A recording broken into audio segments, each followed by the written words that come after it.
Hello, my name is Jeffrey Nicholas. I'm a professor of philosophy at Providence College. This is a lecture on the relationship between fact and value. In particular, it's a lecture about the divide between fact and value in the modern era, looking specifically at moral and political issues. And what I'm doing in this lecture is explain some basic concepts: autonomous morality, liberal morality, subjective rationality, and substantive reason. We could talk about a thesis for this lecture if you'd like. And that thesis is that modern concepts have formed from a basic set of moves after Thomas Aquinas, leading to a fact-value divide which underlies many social and political problems. And our central task today is to bring the good back into connection with human nature so that we can make decisions that lead to our flourishing. So what I'm going to do here is talk about a little bit of history and how we moved from one position to another over the last 700 years. Obviously, some of the things that I say will be questionable, and some people will want to argue with the main idea, but for that, I invite you to read my book, Reason, Tradition, and the Good. The purpose of this lecture is to get clear on some basic concepts and the relationship between them. To begin, I want to just look at the idea of autonomous morality and how that leads to this fact-value divide. So autonomous morality means that morality, or the moral ought, moral rules, virtues, are separate from and have no basis on any fact. They have no basis except themselves. This is an idea that comes from many philosophers. I'm looking particularly at the work of Alasdair MacIntyre and his essay, Notes from the Moral Wilderness. The fact of autonomous morality must be kept separate from the idea of moral autonomy. Moral autonomy refers to the self-giving of the moral law. So we give the moral law to ourselves. That is a dependent concept on autonomous morality. So autonomous morality, again, is that the moral ought has no basis. And moral autonomy is that we give the morality to ourselves, we give the ought to ourselves. And the reason we can do that is because there's no basis from which to give that morality, so we give it to ourselves. Autonomous morality, then, is linked to the fact-value divide in modern philosophy. This is best articulated by David Hume, a philosopher of the 18th century. And Hume says that there is no way in any sentence that we can derive the ought from the is. So from the fact that we see, for instance, Bob hitting Charlie with a pool stick, there's no way that we can derive any ought from that. Ought we to interfere? Ought we to stop it? Ought we to encourage it? There's nothing in the is, in the fact, that that allows us to conclude about a value. For MacIntyre, this fact-value divide underlies both Stalinism and liberal morality.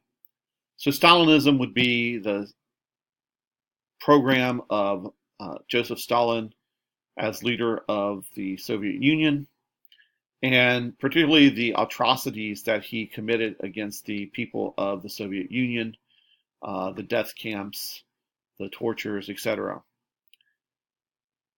For Stalin, morality doesn't matter if we know the end of history. As long as we're moving towards that end in history, and for Stalin that would be a communist society, then it doesn't matter how we get there.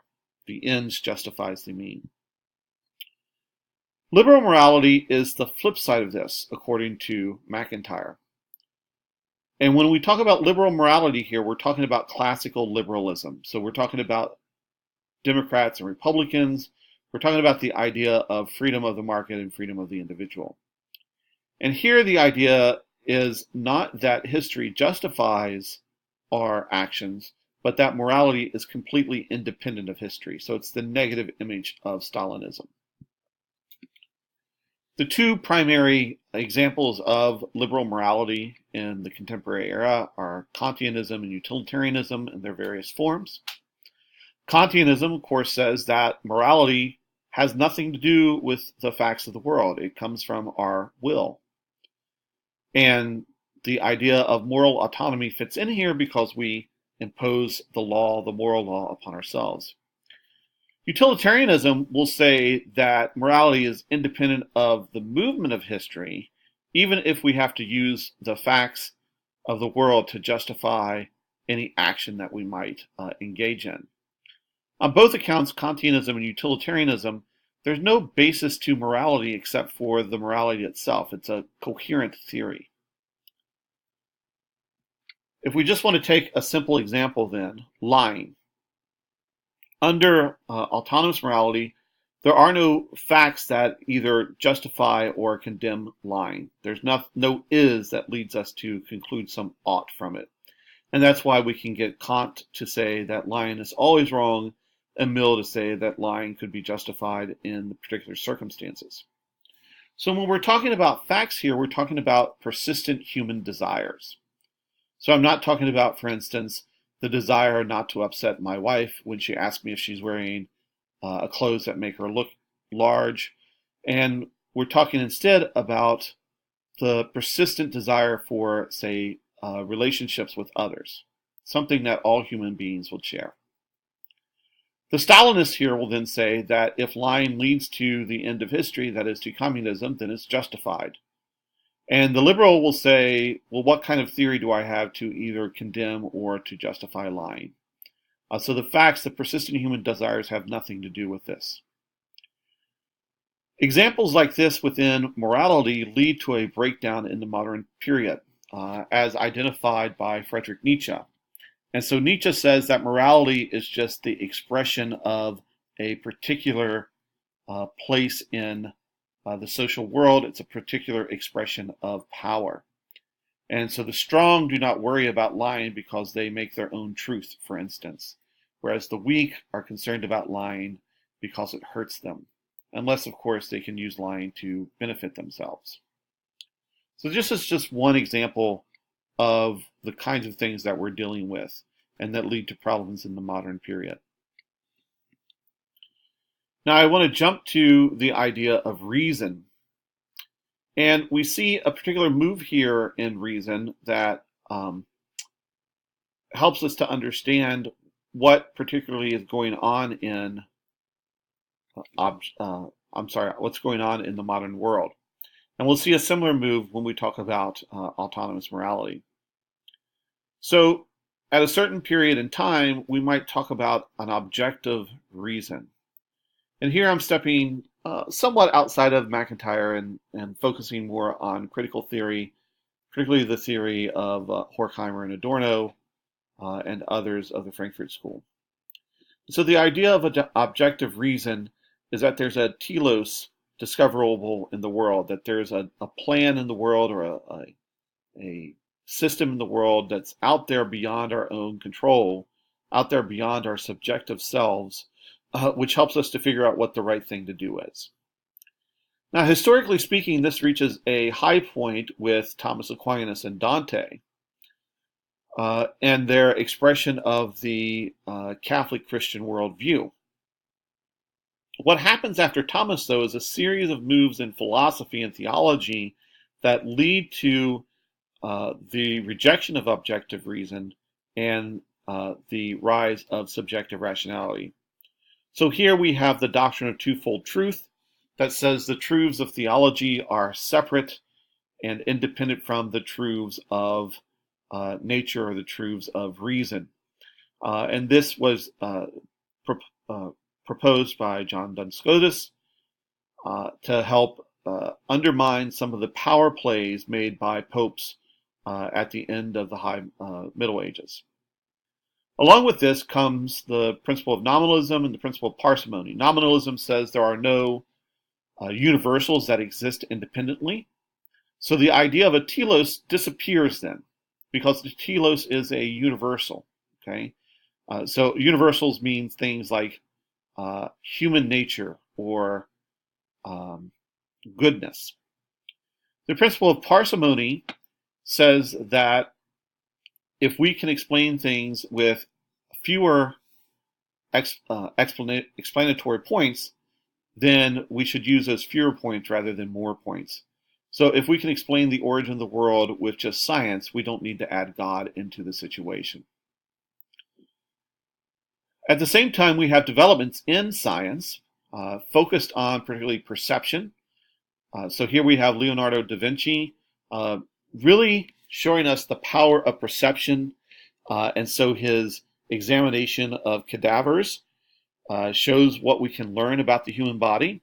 This also leads to a mechanistic view of the universe, that we can explain things according to mechanical processes. So what we're doing here is we're moving away from a telos in the world and more towards explaining things on a mechanical system. And then we get to Francis Bacon, who says knowledge is power, and he wants to use this knowledge to change the world so that it satisfies human beings. But what he means there is a particular kind of satisfaction. He's talking about self-preservation. And so we have the rise of subjective rationality. The idea that I make all my decisions according to how well they preserve myself, whether that might be my job, my money, or whatever kinds of ideas we might have there. We see a similar sort of move here that leads to autonomous morality. So we begin with the doctrine of twofold truths, that the truths of theology and the truths of reason or philosophy are separate. Then Dante says that we have to separate spiritual from secular power. And again, this is a response to the kinds of moves that popes are making in Italy that upset the Italian citizenry and really harm people. Another philosopher after him, Marsiglio, says that the secular is superior to spiritual power. So first we separate them, and then we say that the secular is superior. This leads then to a crisis of reason. How do we legitimate values in the modern period? And that is what leads us to autonomous morality, the idea that moral principles can have no non-moral basis, right? So the legitimation of values cannot rely on anything that science or that history can show us. So the reference to human nature or to persistent human desires can no longer be a foundation for moral principles, because we began to separate out different truths from each other. So if we return to the concept of reason, we can think about how do we justify political society? And the most prominent way to do so in the modern period is through the idea of a social contract. But we see under the major forms of the social contract that what lies underneath of them is again self-preservation.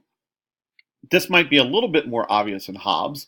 Hobbes, of course, says that we are involved in a war of all against all, and the only way to end that war is to elect someone with supreme power over us who can judge anything that he likes to judge and take from us anything that he wants to take from us except from our lives. But Locke, too, is concerned about self-preservation, right? Because Locke says that we have a right to life, liberty, and property, because for Locke, our individual selves are property. We have a property in ourselves. So we're still talking about self-preservation. What this leads to then is a need for something to help us out of the situation. Objective reason, which involves some kind of telos or an objective good, fails in the modern period because it really doesn't help us to take care of our preservation. But subjective rationality has raised self-preservation above everything so much that we can't do anything but think about self-preservation. So all that matters is how much money we can have, what kind of job we can have, and other values fall to the wayside. They're only useful if they can help us to preserve ourselves. So my idea is that by bringing elements of both of these together, an objective good and self-preservation, under the concept of substantive reason, we might be able to find a way out of the problems of modernity.